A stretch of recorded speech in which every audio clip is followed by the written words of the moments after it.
Castle Sween? Yeah. Castle there from, they reckon, early 1100s.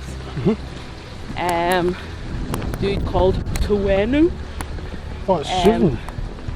Yes, he's spelt that way too. Yeah. I'm saying Sweno because I don't want to sound silly. I think it's Sween.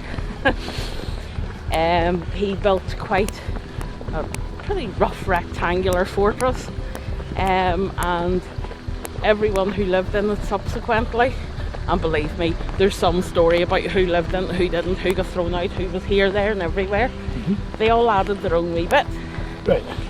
But this is a Norman looking castle.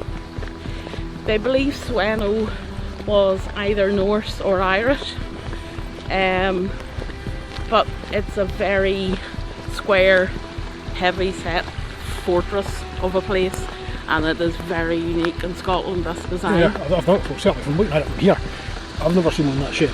No, it's quite, I would say if you were sealing up the lock thinking of taking it on, you would go, no. Yeah. It did look quite imposing driving up the road there towards it. Yeah. Yeah, it's quite a cool big castle.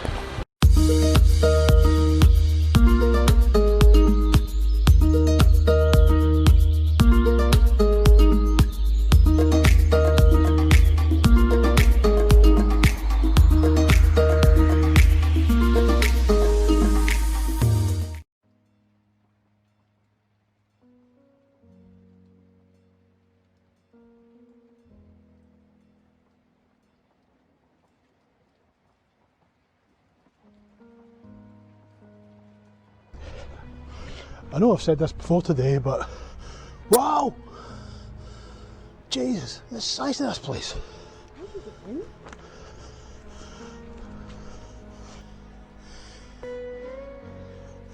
You first.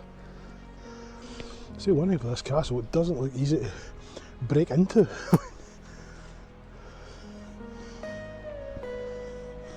It's right on the coastline.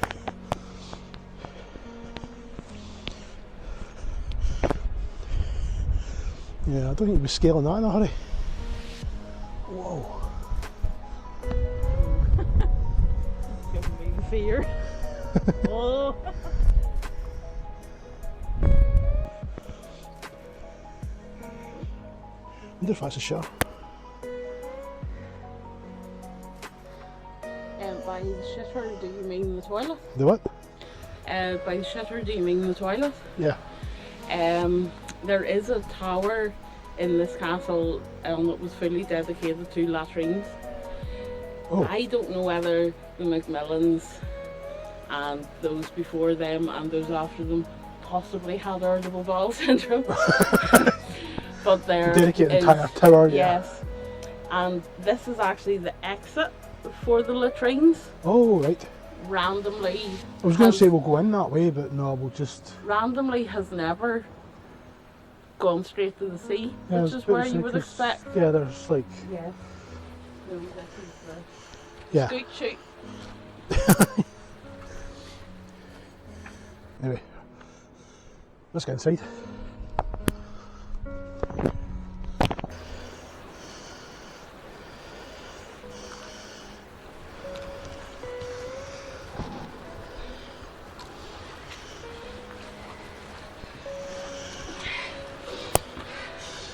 Castle Sween, up Yeah. on your hands and knees, down again on your bum is my prediction. Unless there's more than one door.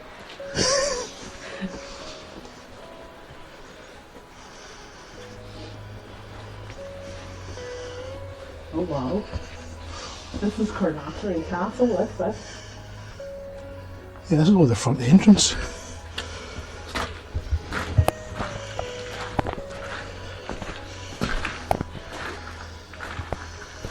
And our quern.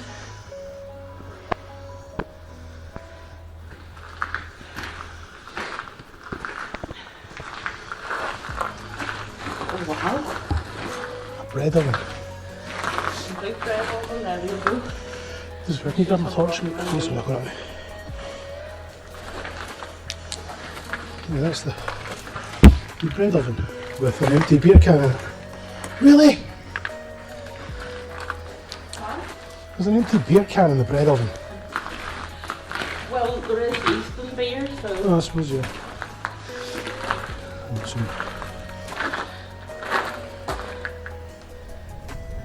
Saddle cans, I didn't know that's what they were called. That's because you Aye. use them that way instead Aye. of that way. Yeah, I figured that. I know who they work, I just didn't know what they were called. Try to show me up here, just because you've got slightly superior knowledge to me. She's at it. Julie's squealing at me about the view, so I'm going to have to go see the view. Oh wow. I need to stop saying oh wow. Stop bringing me to places like this. Oh wow.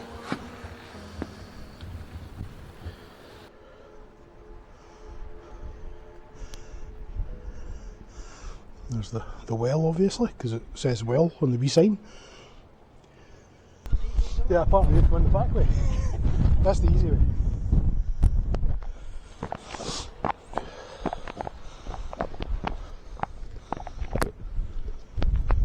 Yeah, everything in this castle is just bigger than normal. And these walls have got to be, what, 8 feet thick? Ooh, towers. Yeah, this is the view Julie was shouting about. It's really not too shabby. Yeah, I've left Julie to do all the fact stuff. I'm just going to wander about because it just looks really, really cool. That's courtyard, rear gate, the well. That was the kitchen bit we came through there earlier on with the bread oven, obviously.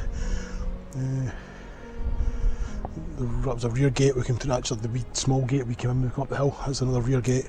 And that is the main entrance, just across there. So I'll look at the main entrance. You can see up there where the next level up would have been. There's obviously some sort of walkway through there, but I don't think we can get to it.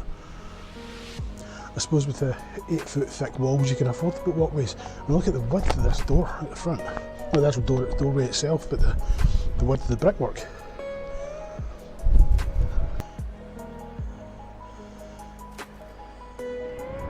It's quite windy up here,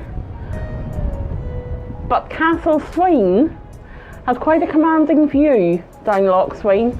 There wasn't anybody getting past. Long ships could pull up to the shadow of the castle safely.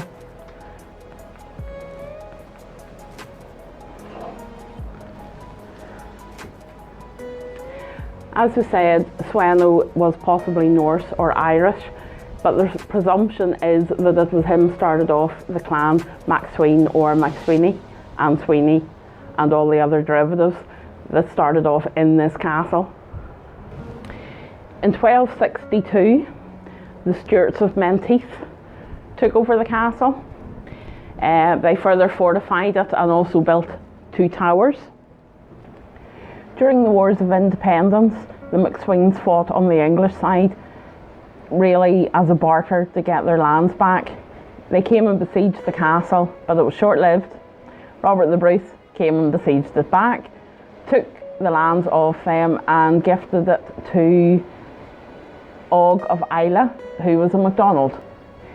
The MacDonalds in turn appointed the MacNeills as keepers of the castle, and this appears to have been the way it stayed for quite some time. We are currently in the northwest tower, the latrine tower. Yes, lots of latrines up here, which is nice. What's not nice is the output of the latrine is the ground below. It's not even going into the sea. Julie mentioned that they used to be able to, or the castle was built so they could pull a longship up next to it, or a burlin, or any sort of large craft. I'd just like to see where they actually would have pulled it up. There's like a little kind of rocky bay there, but it's a bit too shallow to pull anything up to shore. In fact, it all looks a bit too shallow. You know, it doesn't necessarily mean it was right next to the castle, but oh, that's new. Spotted something. I'm not sure what this, unless this is a modern addition to secure everything. Yeah, that's a huge big concrete plinth.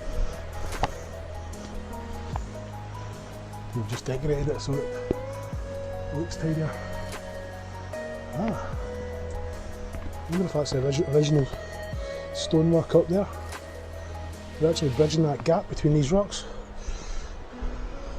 So they bridge the gap between the rocks so they can build the castle closer to the edge, which I suppose would make it easier to defend.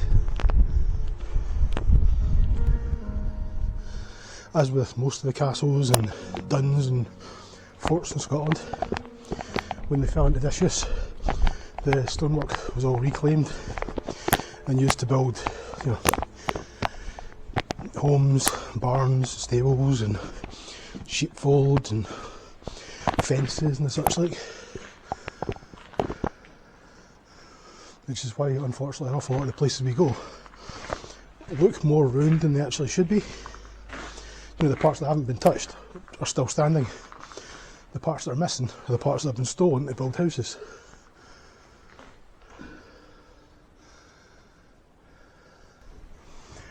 Now, there are at least 3 floors in this section as well. So the roof of the kitchen would have been quite low here. No, it wouldn't have. I don't know. I'll ask Julie, she'll know.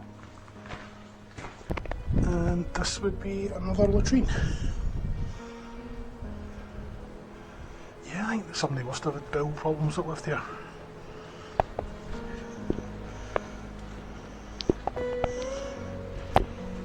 Was there another latrine there?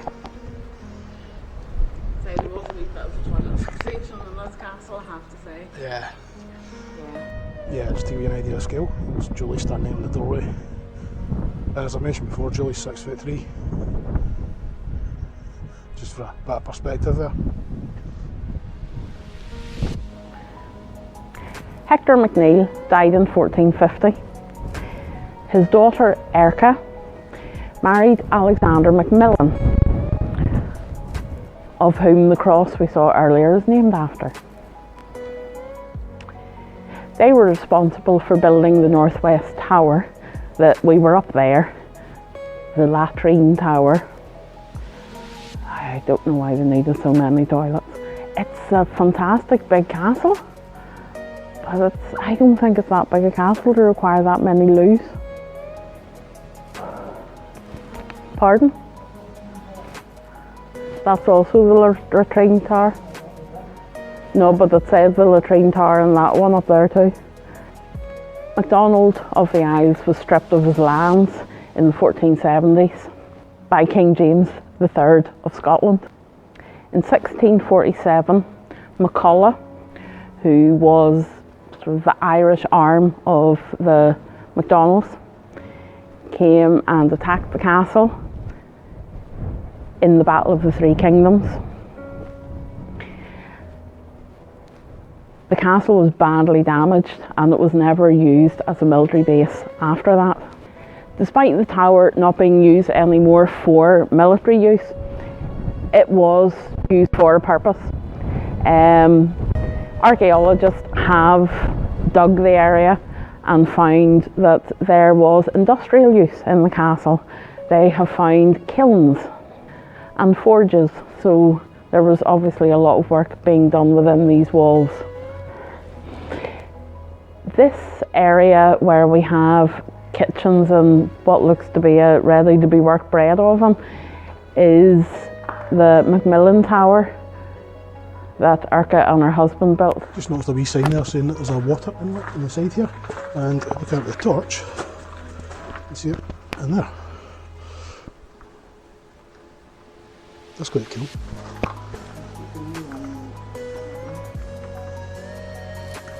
See, even in the 13th century they had, well, the equivalent of a tap. What do you think? Really cool. Yeah, I like this place. I'm impressed by the thickness of the wall. I did say it was a Norman fortress. Yeah. And boy, is it a Norman fortress. Nobody's getting through this. It's a solid big castle. You rap the door and you ask nicely to come in.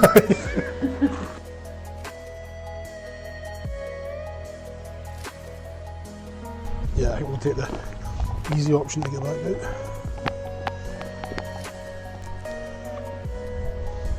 Even the earthworks around the castle, or we were going to say the earthworks, but just the way the rocks and geology are. It makes it difficult to approach the walls of the castle from the land side.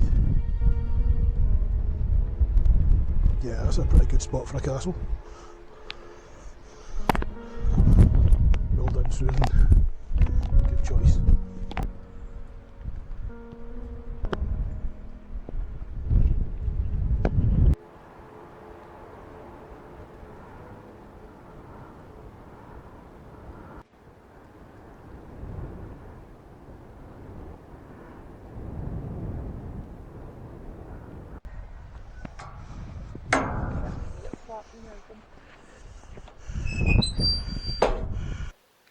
That was Castle Sween. That was the end of the day, but before we go, we need to finish Marion Campbell's story. Marion helped set up the National History and Antiquarian Society of Mid-Argyll in 1953. She was a moving spirit behind Auchendrain. She assisted Kilmartin House to be turned into what we have experienced, and it's a very, very good museum. She was a councillor for 20 years in the old Mid-Argyll Council. In 1961, she actually joined the SNP before it was the party that it is now, but she did have some, shall we say, not typically Campbell views on life. She spent 40 years of her own time compiling notes and evidence about Alexander III, and in 1999, a year before her death, her Alexander III book was published. I'm going to buy it. She also achieved fame through her novel, The Dark Twin, which was a dark and ominous romance set in Iron Age Argyll. A Californian director, Charner Wallace, appeared at her door in the 90s wanting to make a film from her books. She died on the 13th of June 2000 in Oban Hospital. She fought to the end.